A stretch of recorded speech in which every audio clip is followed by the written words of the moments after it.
Today's reaction is Crazy Fat Alley Gets Triggered by Easy Swish Sniper. Original link will be in the description down below. Like if you like it, subscribe if you're new, hit the notification bell. Let's get into it.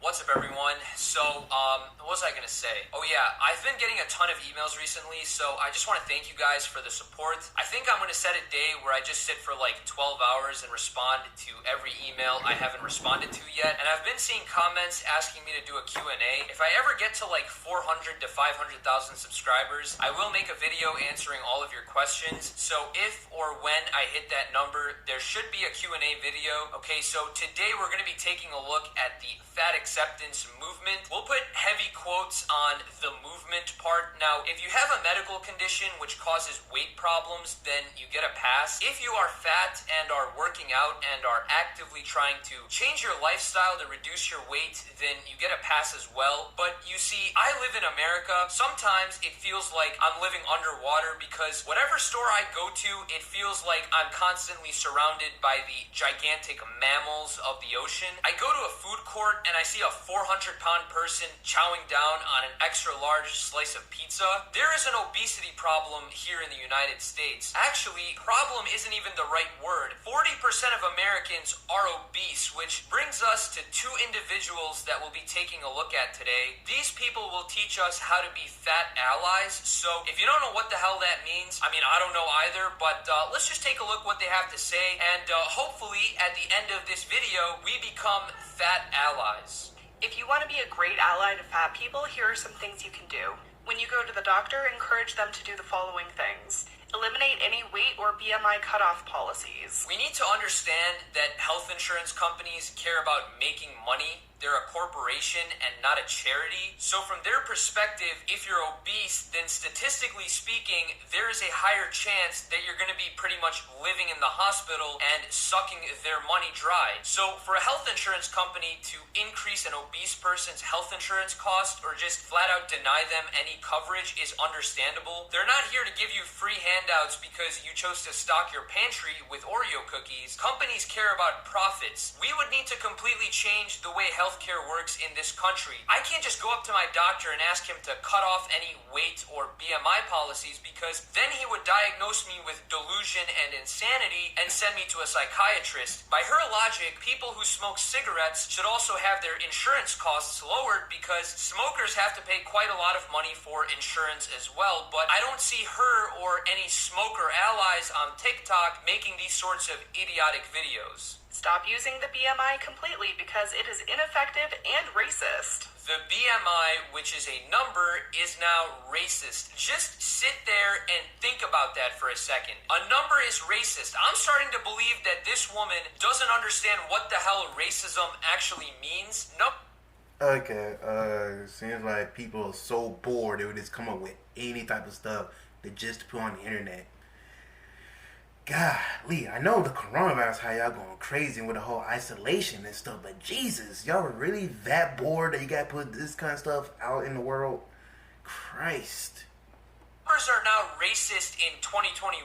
We as human beings are devolving back to the caveman days. How is a number that you get from dividing your weight with your height, how is that racist? Are mathematical equations now racist? I have been a victim of actual racism with, racist things being said to me. So to say that a goddamn number is racist actually minimizes the seriousness of actual acts of racism. To say that the BMI is a tool for racial domination is insanity. The BMI doesn't even know what race I am, so how can it be racist? And the BMI does have its flaws, that is a medical fact, but as a general tool for checking if you're obese, it's pretty effective. If your BMI is 40, then chances are you are the size of a baby hippo. Get medical equipment that will actually work for fat patients, like blood pressure cuffs that fit and won't give a false high reading because they're too tight. If you have to go to SeaWorld to get your blood pressure checked, there's a problem. How about people focus on changing their body to fit the blood pressure cuffs instead of the other way around? If you can't fit into medical equipment, then you have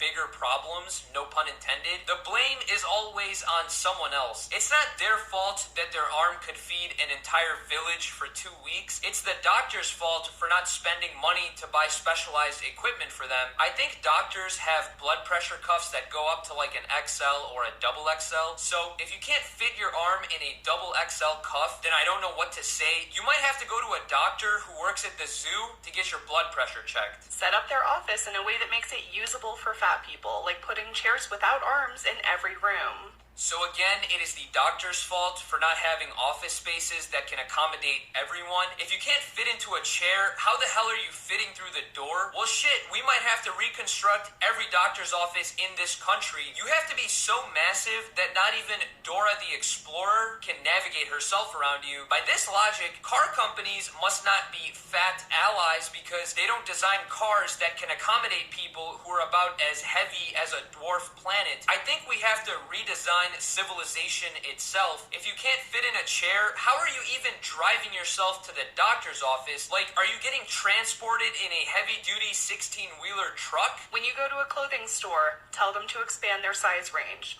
It does not matter what their size range currently is. Tell them to expand it. Yes, what a great idea.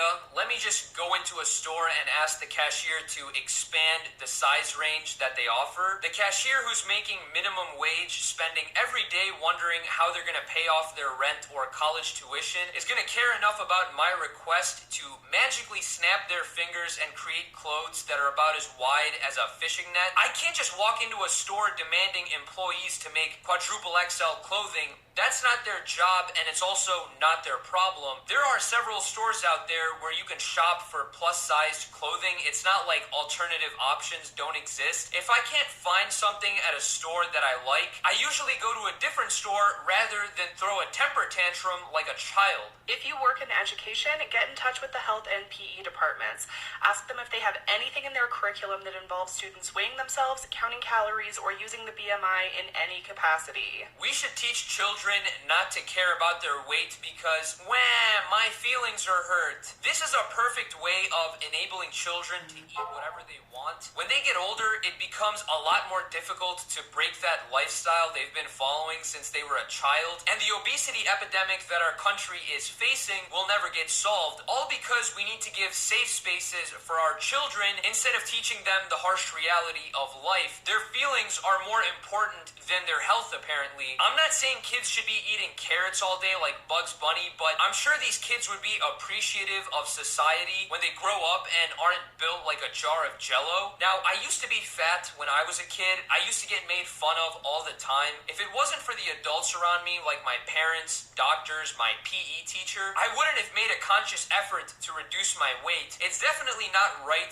to bully people for being fat, but it's also not bad to promote eating healthy and losing weight. Our country spends $147 to $210 billion a year on obesity-related issues. It is classified as an epidemic, and how you solve an epidemic is by providing solutions rather than acting like it doesn't exist and calling people who are trying to help racists and bigots, which brings us to the next person. This video is truly astounding because I tried to think about it from all angles, and there's just no way you can justify what you guys are about to hear. So let's take a look. Inevitably, there's always someone at the party who has to declare publicly that their slice is too large, and that the person who's cutting the cake, almost invariably a woman, must do some disproportionate amount of labor in order to accommodate their need to feel superior. Yes, that is correct. It is now fat-phobic to tell someone that they're giving you too much cake. If I go to a birthday party and someone cuts me a 2,000-calorie slice of cake, I have the right to tell them that they're giving me way too big of a slice because I care about my health. Maybe I'm too full from eating all the other food to where I only have room to eat a small slice, but apparently, because I have to be a fat ally, I should just stuff my face with a massive slice of cake. Apparently, caring about my health is now racist and discriminatory. I'm not allowed to tell someone to just give me a small piece of cake because that is now offensive. So I guess I should just throw out the food that I didn't finish. I'm sure starving children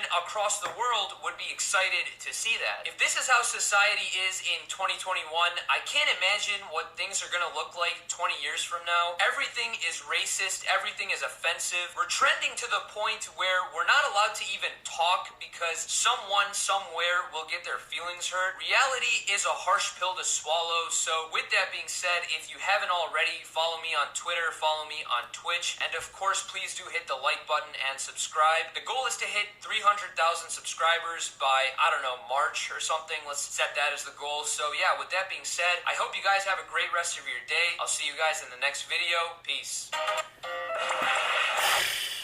Man, that's rough. It's crazy how people get so sensitive now these days, man. Like anything to set anyone off. Well, that's the end of that. Hope you guys enjoyed the video.